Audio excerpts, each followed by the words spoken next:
sayang. Gimana kalau nama anak kita nanti Lemin Hasan? Jelek banget Lemin Hasan. Itu bagus sama di Korea. Enggak gitu, nama anak laki-laki itu harus yang gagah nih. Misalnya tuh kayak Hercules Hasan gitu. Kamu nggak mau ngikutin nama yang udah aku pilih? Nggak sayang lagi sama aku? Ya sayang, tapi maksudnya Nggak sayang lagi? Ya, kenapa ya?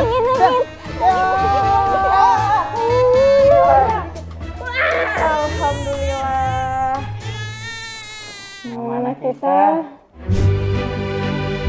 Baik, dengan adanya program Pelita Hati dari Disdukcapil Kota Banda Aceh dapat mempercepat pengeluaran akte kelahiran tanpa harus ke Disdukcapil lagi. Nah, tinggal isi data di rumah sakit, sat-sat langsung jadi.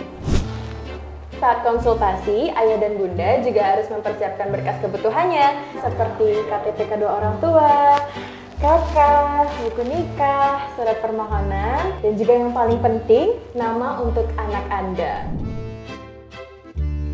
Sekarang, urus akte kematian bisa di rumah sakit tanpa perlu ke Disdukcapil. Jadi, lebih bisa sat-sat ngurus warisan dan lain-lain.